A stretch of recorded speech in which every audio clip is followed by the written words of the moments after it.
Pankaj Upadhyay, my colleague, is also joining us live from Marine Drive in Mumbai. While, of course, Gujarat has made all preparations and already, the situation is quite alarming in the way that the wind speed is where Ashutosh is. Pankaj, what are the preparations that have been made on the ground in Mumbai as there is anticipation of Cyclone Biparjoy making landfall at 3 p.m. this afternoon?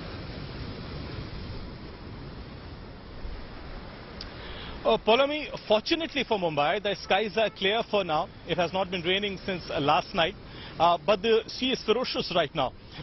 There is a high tide warning at 10:30 a.m. of 4.1 meters. And even though there isn't really much of a danger as far as Mumbai is concerned, yet the authorities maintain that the Indian Navy, the Coast Guard, the NDRF are in close coordination with the state government.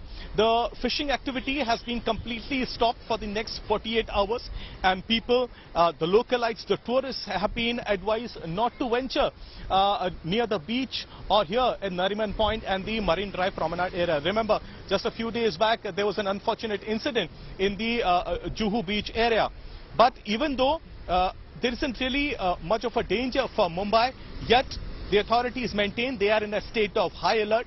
As far as the Indian Navy is concerned, it maintains that 5 of its aircraft are in a state of absolute readiness. Additionally, INS Shikra in Mumbai, it says it's in a state of readiness. INS Hansa in Goa says in a state of readiness. Plus multiple teams of NDRF have already been deployed at several places, and many are on standby as well. And yet, I repeat, as authorities maintain, there isn't really much of a danger as far as Mumbai is concerned. Yet, for the entire coastline, there is high state of alertness that is being maintained. And most importantly, fishing activities have been stopped and people have been advised not to venture near the sea.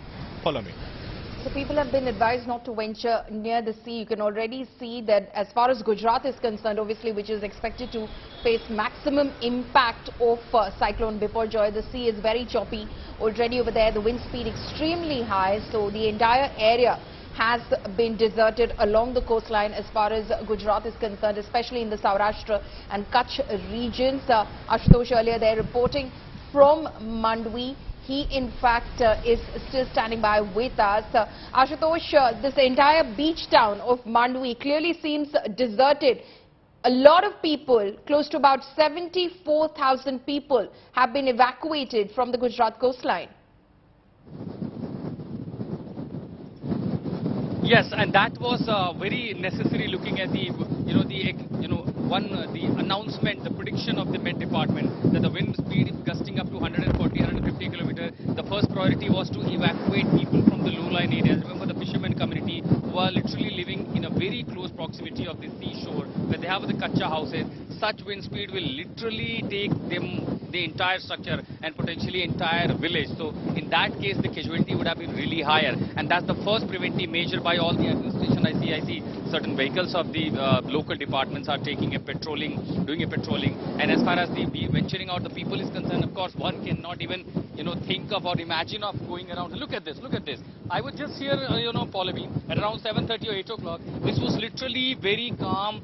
Barely 1 or 1.5 feet of water, and the depth is even not more than 6 or 7 feet. But look at the current, look at the the tide, high tide that we're seeing at this morning. So this is just a pre-impact, and this is not even the the seashore of the area. This is just a creek. In fact, the seashore is right opposite to this direction. This is a creek where you have the boats are parked or the anchored here from the fishermen community or the traders. But look at the high tide that has already started the pre-impact of this cyclonic activity. So in such kind of situation, one can really anticipate the possible situation when the landfall takes place around this coastal Gujarat or West Kutch or this Saurashtra part.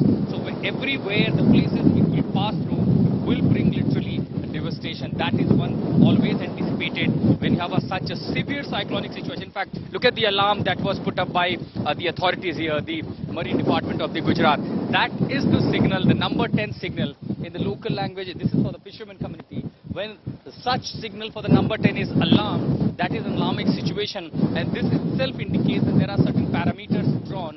When such kind of situation or alarm, the people, fishermen, everyone, all activities in and around the ocean goes for a halt. Entire city goes for a halt, and this is exactly the Gujarat Maritime Port. The gates are of course locked except few media persons and the officials.